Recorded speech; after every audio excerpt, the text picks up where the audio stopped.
صرف مجلس پہ الزام، مجلس پہ تنقید، ہم تنقیدوں کی پرواہ نہیں کرتے۔ ارے آج ہندوستان میں مجلس جانی و پہچانی جاتی ہے۔ 99 میں انتخابات میں آیا تو میں نے اور ایک بات کہی تھی کہ آپ کی آواز کو ہندوستان کے کونوں کونوں میں گونجاؤں گا، اور ہندوستان چندرائن گٹا و اکبر الدین اویسی کو پہچانے گا۔ تو اخبارات لکھے تھے کہ دیوانہ ہے کہہ رہا ہے، ہاں دیوانہ ہی ہوں، یاد رکھو منزل دیوانے کو ہی ملتی ہے، میں ایسا دیوانہ ہوں کہ منزلیں حاصل کرتا ہوں۔ اور آج کیا دنیا اس چندرائن گٹے کو نہیں پہچان رہی ہے؟ ارے آپ سعودی عرب چلے جاؤ، لندن، امریکہ، دبئی، کویت، کہیں بھی چلے جاؤ، جا کے پوچھو کہ بھائی تیرا نام کیا ہے، کسی سے ملاقات ہوئی ہندوستانی سے تو نام بولیں گے، اس کے بعد پلٹ کے وہ پوچھے گا آپ کا نام کیا ہے، نام ہونے کے بعد پوچھیں گے کہ بھائی آپ کہاں کے ہیں۔ جیسا آپ کہتے ہیں کہ میں حیدرآباد کا ہوں تو پلٹ کے سامنے والا کہتا ہے کیا وہی حیدرآباد جہاں سے اکبر الدین اویسی آتا ہے، جہاں سے اسد الدین اویسی ہے؟ کیا غلط ہے بتاؤ؟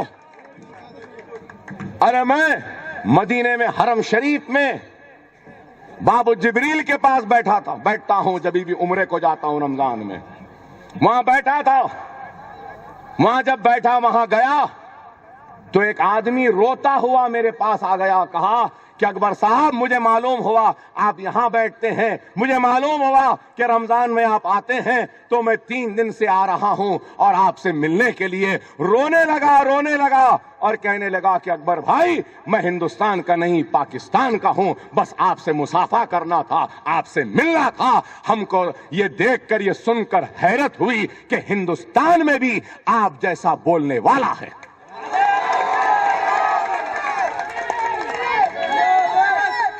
ارے آپ بتاؤ میرے بھائی، یہ پہچان کیسے بنی؟ صرف آپ کی وجہ سے۔ اگر آپ کی دعا نہیں ہوتی، زندہ نہ ہوتا، تو نہ اتنا جانا جاتا، نہ اتنا پہچانا جاتا، نہ اتنا محبت کیا جاتا۔ اور پھر میرے یہ مدرسے ہیں، یہ تعلیمی ادارے ہیں، رسول اللہ صلی اللہ علیہ وسلم کے حدیث شریف ہے کہ انسان مرنے کے بعد بھی اس کے 3 اعمال جاری رہتے ہیں، 3 عمل کا ثواب، نیکی جاری رہتی ہے، نہیں تو سارے اعمال ختم ہو جاتے ہیں انسان کے مرنے کے بعد۔ اور وہ 3 اعمال کیا ہے آپ کو معلوم؟ ایک عمل علم کا ہے، ایک عمل علم کا ہے، جو علم کا انتظام کرے گا اس کو صدقے کے برابر کا ثواب ملتا رہے گا۔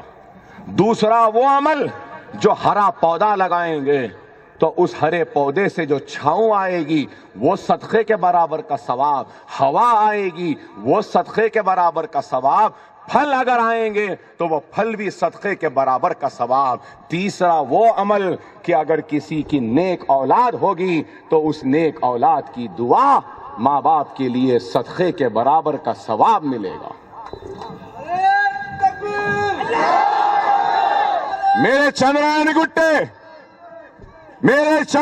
گٹے کے میرے پیارے مسلمانوں، آج تمہارے سامنے تم کو گواہ رکھ کر اللہ سے یہ بات کہہ رہا ہوں اور اللہ سے یہ فریاد کر رہا ہوں، اللہ سے یہ دعا کر رہا ہوں کہ اے اللہ تو میرے علم کے اس کام کا ثواب دینے کا رسول اللہ کی حدیث سے وعدہ کیا ہے، تو اے میرے رب العالمین اس کا ثواب تو صرف مجھے نہیں دینا، بلکہ جب تو اس علم کے میرے کام کا ثواب کو تقسیم کرے گا، مجھے دے گا، تو مجھ سے پہلے میرے چندرائن گٹے کے مسلمانوں میں اس کو بانٹ دے، اور جب بچے گا تو مجھے دے دے۔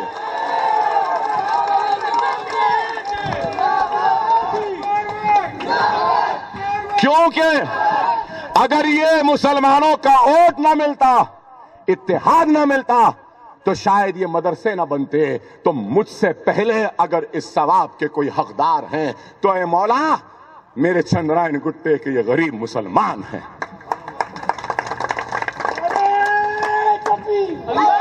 ارے آج ہم یہ کام کر رہے ہیں, پہچان ہے. آج ملک کہاں جا رہا ہے بتائیے آپ, کہ ملک آج تباہی اور بربادی کی طرف جا رہا ہے. اور اس ملک میں فرقہ پرست طاقتوں کا جواب کون دے رہا ہے؟ مجلس اتحاد المسلمین دے رہی ہے.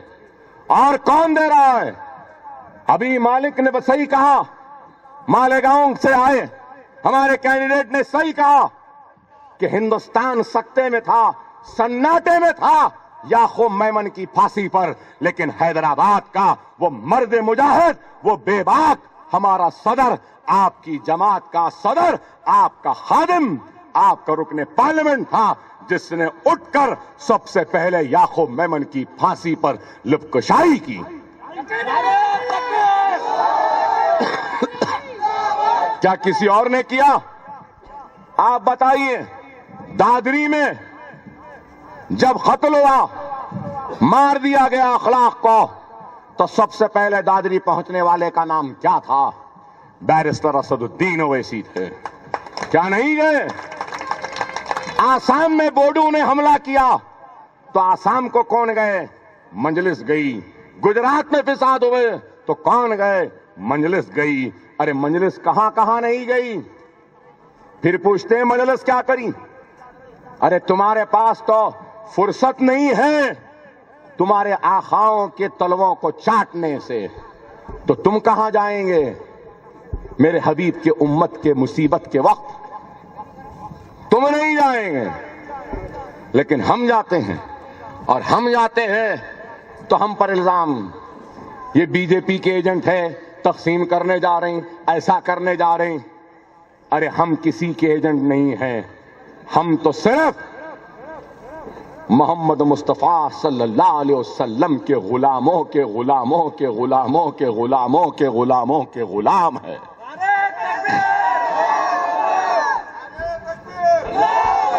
اور آج جتنا ہم بولتے ہیں بی جے پی کو, نریندر مودی کو, کوئی بولتا ہے میرے بھائی؟ ارے 65 برس تک ہم لٹتے رہے, تباہ ہوتے رہے, کٹتے رہے, مرتے رہے, اور پھر 15 منٹ بولے تو اتنا پریشان. ارے تم تو 65 برس بولتے رہے نا, اور آج پھر ہمارے اوپر الزام. آپ بتائیے کہ ہم کچھ بولتے ہیں تو ہم کو جیل میں لے جاتی ہے. وہ لوگ بولنا تو چھوڑو, کر رہے ہیں تو ان کو جیل میں نہیں ڈالتے. کسی کو ڈالے جیل میں؟ سادھوی پرگیا ٹھاکر پر آج سے 4 دن پہلے مقدمہ ہوا, کیا ڈالے؟ ہمارے اوپر تو مقدمہ ہے. ارے یو پی میں اور دوسری جگہوں پہ کوئی کہتا ہے کہ اویسی بندوقوں کا سر لا دو, ایک اور ان کو قتل کر دینا چاہیے کہتا ہے, اس پہ مقدمہ نہیں ہوتا. اگر میں کہہ دوں کہ کسی کو قتل کر دو تو کل ہی پولیس والے آئیں گے, اکبر صاحب مقدمہ آپ کے اوپر قتل کر دیتے, بولے آپ جیل میں چلیے. ان کے لیے نہیں. کیا ہے میں پوچھنا چاہتا ہوں, کیا مسلمان اس ملک کا دوسرے درجے کا شہری ہے؟ نہیں ہے. جتنا اس ملک پر نریندر مودی تیرا حق ہے, اتنا اکبر الدین اویسی کا بھی اس ملک پہ حق ہے. یہ ملک کسی کے باپ کی جاگیر نہیں ہے, لیکن بے شک میرے آبا و اجداد کی جاگیر ہے یہ ملک. تم کیا دیے اس ملک کو؟ کچھ دیے؟ ارے مجھ سے کہتے ہیں کہ چلے جاؤ پاکستان. ارے جانے والے چلے گئے, ہم نہیں جانے والے کہیں پر بھی, یہیں رہیں گے. اتنے برس کٹے, لٹے, مرے, جیل میں گئے, نہیں گئے, اب جائیں گے کہتے ہیں. گوشت نہیں کھانا بولے تو چلے جاتے ہم. کیسا کھانا ہے بہت طریقے معلوم, بغیر کھائے کے نہیں رہ سکتے. جو بیف کھاتا ہے پاکستان چلے جائے, کیوں جائے؟ پاکستان بھیجانا ہے تو جو پاکستان سے آئے تھے ان کو بھیجو. اور سب سے پہلے کون ہے؟ ہاں یہ آیا تھا. ارے آج ہم ہندوستان میں اقلیت ہیں. ہندوستان سے بھاگ کر پاکستان نہیں گئے, اقلیتوں کے لیے لڑ رہے ہیں. ارے بانکڑے پہلوانوں, چڈوں میں سے مونڈے پلٹ جا رہے ہیں, کیوں بھاگ کے آئے؟ اڈوانی تم رہنا تھا پاکستان میں, لڑنا تھا وہاں کی اقلیت ہندوؤں کے حق کے لیے جیسا ہم لڑتے ہیں. یہاں آ کے بڑے ہیرو بن رہے ہیں. مجھ سے لوگ بولے اکبر صاحب مودی آ گیا کیا ہوگا؟ ارے یہ ایک کیا, اس جیسے 1000 مودی بھی آ گئے تو ہمارا بال بھی ننگا نہیں کر سکتا. بہت آئے بہت چلے گئے, یہ بھی آیا یہ بھی جائے گا, کیا کر لے گا؟ ارے سمجھ رہے ہیں کہ ڈر جائیں گے. ارے ہم ڈرنے یا گھبرانے والوں میں سے نہیں ہیں, ڈرنا تو تم کو پڑے گا ہم سے. آج ملک کو کیا کر دیے؟ صبح اٹھو لو جہاد, گھر واپسی, رامزادے حرامزادے, مسلمانوں کے رگوں میں رام کا خون. رام وام کا خون نہیں ہے, ہمارے رگوں میں آدم علیہ السلام کا خون ہے, اور ہمارے رگوں میں لا الہ الا اللہ محمد رسول اللہ کلمہ دوڑتا ہے. اور آج ان کو برا دکھتا ہے تو کیوں؟ مسلمان کو ہم ڈرا رہے ہیں, اور یہ اکبر اویسی اسد اویسی آ کے ڈرے ہوئے مسلمان کو بھڑکا کے اور ہمت دے کے آگے بڑھا رہے ہیں. یہی ہے ان کو. کیا ہے ملک؟ سب کا وکاس, سب کا ساتھ. کس کا وکاس ہوا؟ کس کا بھی نہیں ہوا. وکاس ہوا, ساتھ ہوا تو آر ایس ایس کا ساتھ, بجرنگ دل کا ساتھ, ہندو واہنی کا ساتھ, ان سب ہندو فرقہ پرستوں کا ساتھ. وکاس ہوا تو کسی کا بھی نہیں, صرف ایک چائے والے کا وکاس ہو گیا. اور کس کا ہوا؟ اور کسی کا ہوا؟ ہر چائے والا سمجھ رہا تھا کہ ہماری بھی اب قسمت کھل جائے گی, مگر نہیں بھائی, وہ چائے والے پورے وہیں رہے. ایک چائے والا 1.5 لاکھ کا سوٹ پہن کے ادھر ادھر بس پھر رہا, اور اتنا پھر رہا ہے کہ نان ریزیڈنٹ پرائم منسٹر ہو گیا. ڈھونڈنا پڑ رہا ہے کہاں ہے, کدھر ہے. اور پھر ہمارے وزیر اعظم بولتے ہیں مہابھارت کے ٹائم پہ واہن تھی, ہوائی جہاز تھا, پلین تھا, سیل فون تھا. آپ بولو بھائی, حد ہو گئی, حد ہو گئی. حد یہ ہو گئی, یہ بولے کہ مہابھارت کے ٹائم پہ پلاسٹک سرجری تھی کرتے. اب پھر بولیں گے پولیس والے, وہ انٹیلیجنس والے, اکبر صاحب آپ ایسا بول رہے ہیں. اکبر صاحب نہیں بول رہے ہیں, نریندر مودی نے کہا, وزیر اعظم ہندوستان نے کہا کہ پلاسٹک سرجری تھی, اور اس کا ثبوت یہ ہے کہ انسان کی گردن کٹ گئی تو ہاتھی کا سر لا کے اس پہ لگا دیے. میں نہیں بول رہا ہوں, یہ مودی نے کہا. تم ہمارا منہ بند کرنا چاہے, اللہ ان کے منہ سے بولنے لگا رہا ہے. آپ دیکھو کیا خدا کی قدرت ہے, اللہ کا نظام ہے. دیکھو تم اکبر اویسی کو روکنے گئے, ہندوتوا کا چیمپئن بول رہا ہے یہ بات. واہ. اس لیے اللہ کسی کا محتاج نہیں ہے میرے بھائی, کس سے بھی کام لیتا ہے, ایسے چائے والوں سے بھی لے رہا ہے. آپ بتائیے, آپ غور کریے. آج یہی ہے نا مجلس, پلٹ کے وار کرتی ہے, بولتی ہے. یہ سمجھتے ہیں کہ ہندوستان کا مسلمان گونگا ہے. نہیں, ہندوستان کا مسلمان گونگا نہیں ہے. ہم بھی اپنے حلق میں زبان رکھتے ہیں. تم اپنی زبان کو روک لو, ہم اپنی زبان کو روک لیں گے. اگر تم ایک بولیں گے تو ہم 10 بولنا آتا ہے. اگر سنانے کی طاقت ہے تو سننے کی بھی طاقت پیدا کرو. صحیح ہے نا؟ ارے آئے ملک کہاں جا رہا ہے؟ نہ کس کا وکاس ہوا, نہ کسی کا ساتھ ہوا, نہ کوئی اچھے دن آئے, نہ بلیک منی آیا. گھر واپسی, ایکسپورٹس ختم ہو گئے,